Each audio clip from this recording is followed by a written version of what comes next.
What's good, y'all? And welcome to another preseason preview video. In today's video, we're going over the New Orleans Pelicans. In case this is your first preseason preview video of mine that you're seeing, basically what I do is go through all of the offseason moves, give a little recap, and then look into the future and try to see what we can expect. Before we get into it, I want to remind you guys to leave a like on this video, subscribe to the channel if you already haven't. Once you're done watching this video, make sure you check out the link in the description. It's a playlist of all the other teams that I've covered so far. And without further ado, let's take a look at the additions the New Orleans Pelicans made this offseason. The Pelicans were active in a bunch of different ways this offseason. They went out and traded for DeJounte Murray, they signed Daniel Tice in free agency, and then they drafted Yves Messi from Baylor. I'll start by talking about the biggest move, and that is, of course, them trading for DeJounte Murray. This came as a big surprise to me when it first happened because, I mean, when you look at this team, they had CJ at the guard position, then they had Brandon Ingram at the other guard. Like, it kind of was a weird fit, but DeJounte is definitely more of a true point guard that I'm sure they were looking for. A lot of times last year, the Pelicans really struggled when it came to crunch time and closing out fourth quarters, and I think a big part of that is the fact that they didn't have a true point guard kind of running the offense. DeJounte not only is that true point guard that can, get everyone else involved in that, but he also was one of the clutcher players in the NBA, hitting multiple game winners and just clutch shot after clutch shot. So I think offensively, he'll be able to fit in very well, being that passer. Of course, he can get his own buckets as well, as we all know. But also, I'm hoping that him coming to this more defensive-oriented team, it kind of brings back his all-defensive level defense that he had in the early years of his career with the Spurs. I know when he went to Atlanta, that was kind of the whole idea, was he was going to guard there next to Trae Young. But for years now, Atlanta hasn't been a defensive team, and they haven't been able to guard a lot of stuff there. So I'm hoping now that he's in more of a defensive habitat, if you want to call it that, that he'll be back to showing that high-level effort on defense. And then they brought in their two centers of Daniel Tice and Yves Messi. I'm sure that they're going to be splitting a lot of the minutes here. I don't think it's going to be like a true starter and backup. I think they're going to be kind of sharing this position. I think Daniel Tice is a pretty solid pickup for them. I feel like he can kind of do a lot of the things we saw from Larry Nance at the center position. He is slightly undersized for the center position, but he is a little bit more mobile defensively, can kind of be more of a fast-paced center, can run the floor a little bit quicker than some other big-footed centers. And then Yves Messi is more of a traditional center, being 6'11". He still is super athletic and agile for his size, great coordination and all of that. I think he's going to be really useful as a rim protector, but he can also guard in space a little bit if he gets switched out. He reminds me of Nick Claxton in a way, where he has that super wiry frame and great at blocking shots, but then also has the mobility to move around on defense and then also offensively roll to the basket, be athletic and catch those lobs, finish at the rim. I see a lot of promise in Yves Messi. But of course, you can't bring in guys without losing some, so let's take a look at the guys the Pelicans lost this offseason. The Pelicans had a decent amount of roster turnover, losing some guys to free agency, and then of course they did make the trade.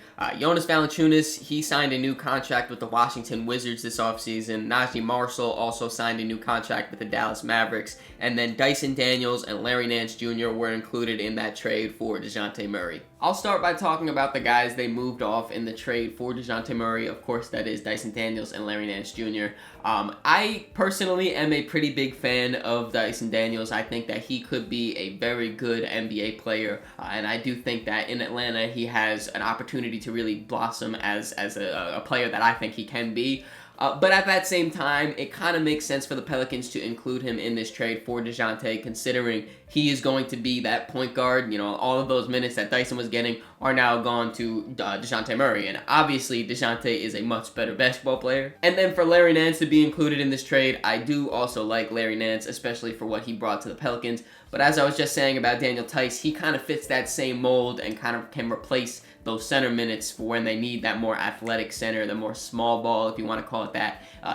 Daniel Tice can kind of just slot in and do that perfectly. The guys that I think the Pelicans will more likely miss this season are the guys they lost in free agency. Starting off with Jonas Valanciunas, I don't think he was the perfect center fit here for the Pelicans and for what they want to do offensively and defensively. But at the same time, I mean, we'll talk about it a little bit later in the video.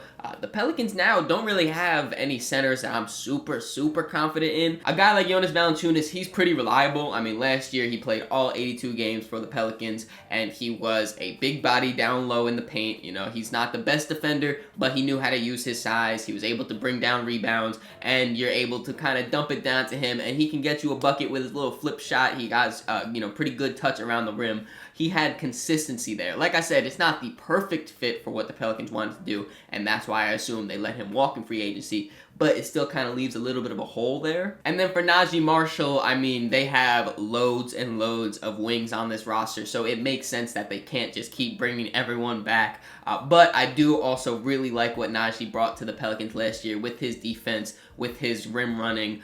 He was able to shoot the ball very well last year as well. And I think that he's going to do great things in Dallas and be able to bring a lot of those same things to that team. But with the Pelicans, I mean, when you don't want to just lose that talent for nothing. I would rather them have to do like some type of trade or whatever. It is what it is, because like I said, they have loads of wings on this roster still. But, I wish they would have just gotten back something for him. And now that we know who's came and who's went, let's take a look at a potential rotation we could be seeing from the Pelicans. We have some newcomers in this starting lineup, starting with DeJounte Murray. Alongside him, we have Brandon Ingram, Herb Jones, Zion Williamson, and Daniel Tice. And then coming off the bench, we have Jose Alvarado, CJ McCollum, Jordan Hawkins, Trey Murphy III, and Yves Messi. Now, this is the starting lineup that I project, but if I'm being honest, the Pelicans have a lot of different guys that I think they could start, and I would be like, yeah, that makes sense. I mean, I kind of already talked about their center position and how I think that Daniel Tice and Yves Messi will kind of be just splitting those minutes almost 24 and 24. There were some reports that the Pelicans are leaning more towards the veteran Daniel Tice to be the starter, with Yves Messi coming off the bench. But if Yves has a very good start to the season, I could definitely see him starting by mid-season or even earlier. But what I'm more talking about is the fact that the Pelicans have two legit starters coming off their bench. That is, of course, CJ McCollum and Trey Murphy III. I know I've kind of said this before when talking about other teams, but CJ McCollum and Trey Murphy III, I legitimately think can start on 90% of NBA teams. For majority of this offseason, the Pelicans were rumored that they were looking to trade Brandon Ingram. I know he has a little bit of a weird fit on this team because they do seem to want to start Trey Murphy III. On top of that, Brandon Ingram is also going into the last year of his contract this season.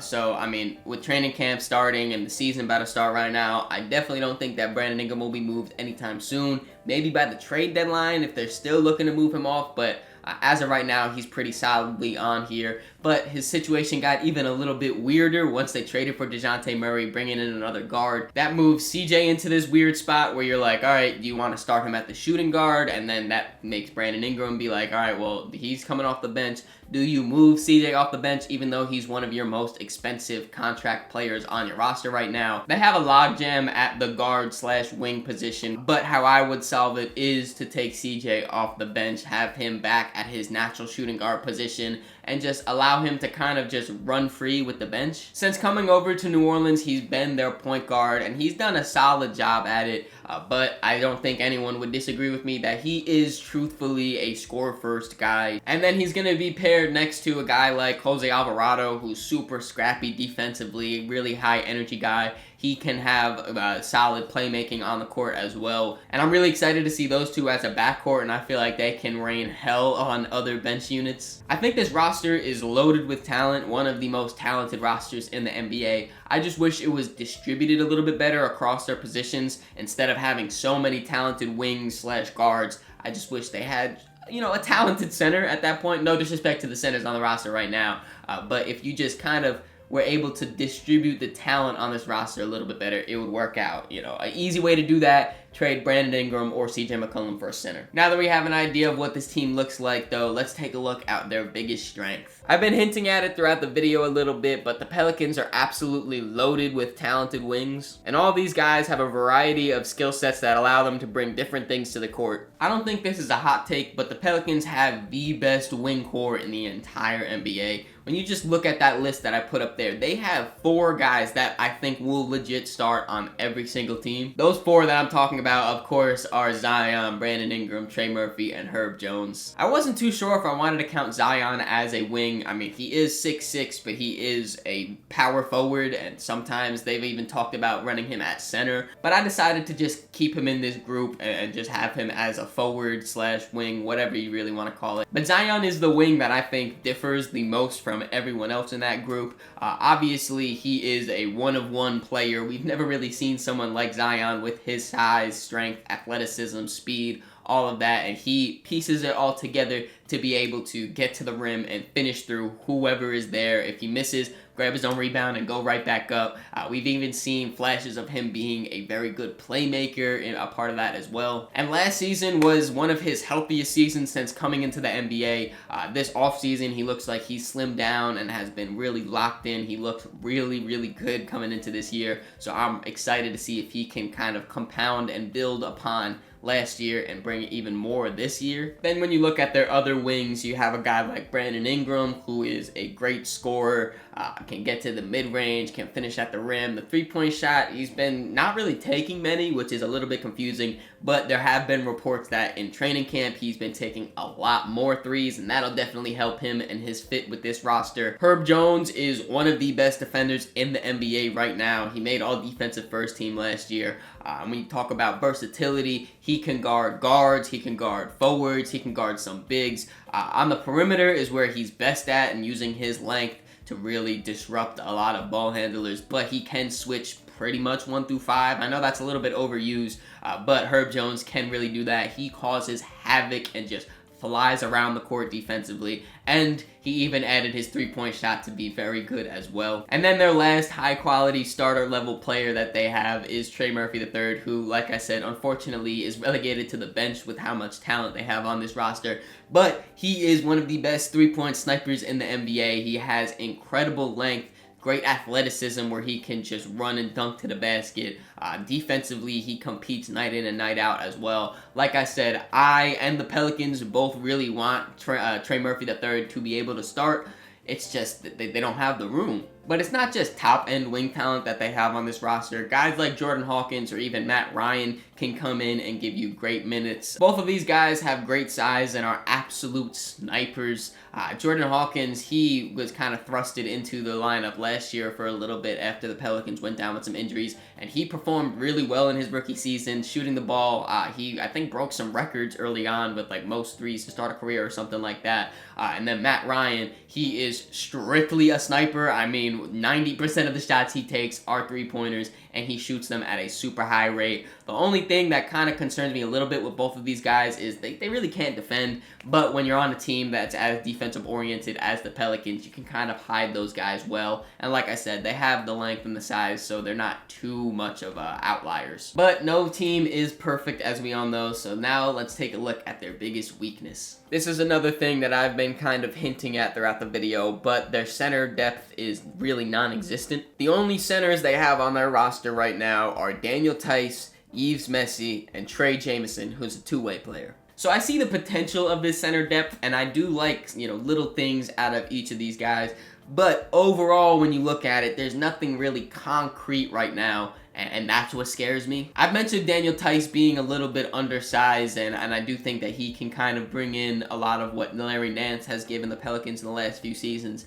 And I do like that. I just don't like that that would be your main source of center production, and he would, even if you split the minutes with him, that's still giving him more of a responsibility than what Larry Nance had as a guy that more just switched up the pace a little bit. Then when you look at Yves Messi, I really do like him as a player and as a prospect, and I think he will be good in the NBA, but I never want to put too much pressure on rookies to have to give a certain level of production on a contending team, because sometimes it just takes some time, not everyone busts out the gate and is an incredible player. I know we saw a guy last year like Derek Lively, who was, a super key contributor to the Dallas Mavericks, who made it all the way to the finals. He was a rookie. If they get that level of production from Yves Messi, obviously throw this out the window. They have good center production, but I just don't want to rely on that. And then obviously when you look at the last guy on the roster, Trey Jamison, I mean, he's not going to be getting really any minutes. I wouldn't think. He is on a two-way contract, so he's going to be spending a lot of time in the G League. He'll probably be active a few times, especially if they have some injuries, but I don't expect him to see the court whatsoever. And because of this weakness at the center position, and because of this logjam that they have with the rest of their positions, it's been very vocalized that the Pelicans will be having Zion at the 5 or running center. It's not really Zion playing center, but it's the Pelicans playing positionless. Now, they have experimented a little bit with Zion running the center or being the biggest guy on the court, however you really want to word it. And it has looked good in spurts. The offense looks really fast-paced. The defense is a lot of switching, and you know, they use their lengthy wings to their advantage. But there are a few key concerns that I really look at. First off is the fact that they have no real rim protection. I mean, Herb Jones is a solid rim protector, but like I mentioned before, he does a lot of his havoc around the perimeter and around being on ball handlers. Trey Murphy III has solid length and can block a few shots, but I don't really look at him as a rim protector. Zion has athleticism, but again, I don't look at him as a rim protector. And the other thing that kind of goes hand in hand with that is rebounding. I do think Zion is a good offensive rebounder. Defensive rebounding, though, I mean, he's nothing special. They do have a lot of length, so it's going to rely a lot on their other positions to rebound. Like a guy like DeJounte Murray, who's 6'5" at point guard, he should use his plus size to help crash on the board. Same thing with Herb Jones, who's going to be 6'8" at the guard, a small forward. Brandon Ingram, who's 6'8" at guard / small forward. You need those guys to kind of all team buy in and rebound. But when you look at a guy like Zach Edey, for example, I know that's an extreme. He's going to feast on the rebounds. Even to a lesser degree, a guy like Nikola Jokic or Isaiah Hartenstein, you know, some of these centers that are on the top tier Western Conference teams, they could just kill them on the boards. And now it is time for my ceiling, floor, and expectations for the New Orleans Pelicans. Starting off with their ceiling, I can see them being as high as the 5th seed out west. Health is a big contingency for the Pelicans, as it seems like they haven't been healthy for a full season in years at this point, and they are starting off on the wrong foot with Trey Murphy III having a strained hamstring, I believe it was. But if the Pelicans do stay healthy, I do think that they are super, super talented, and their top-end talent is going to be able to carry them to some victories. I do think, though, that their lack of center presence is going to hold them back a little bit, especially with a lot of these top-end teams out west having huge centers and a lot of great front court size. Teams like the Thunder or the Timberwolves still, even though they downsized a little bit training Cat, they're still a super big team. The Nuggets, the Grizzlies, a lot of these teams I could see being higher than the Pelicans, and I could see the Pelicans really struggling to beat them because of the lack of size. And then when you look at the playoffs for them, with that 4-5 matchup, I mean, it's always a dogfight. It's always, you know, 6 or 7 games, it feels like. And I do think that they would be able to push whatever team they verse to a very competitive series, but I don't think they'll be able to upset one of those top dog teams. So I think at their ceiling, they are a competitive first-round exit. At their floor, I can see them being as low as the 8th seed and in the play-in tournament. This situation would have them dealing with maybe some injuries throughout. And to be honest, the difference between them being the 5th seed and the 8th seed could literally be 1 or 2 games. That's how good the Western Conference is. They can even be lower than that, and it's still based off of a 2-game difference. And that play-in tournament is going to be an absolute bloodbath out west, and I could see them making it for sure. But at their floor, I would say that they lose the play-in games and are a lottery team. And then for my expectations on the Pelicans, I do think that they will sit around that 7th seed and be in the play-in tournament. I do think that they'll win at least one of their play-in games, though, and make the playoffs. At that point, though, they'll probably be a very quick first-round exit like last season. What do you guys think, though? Let me know in the comments below where you think the Pelicans will finish off in this year's standings. I hope you guys enjoyed this video. If you did, make sure to leave it a like, subscribe so you don't miss the next one. In the description, there's links to all my social medias, so make sure you follow me on all those to keep up to date with me. Catch y'all.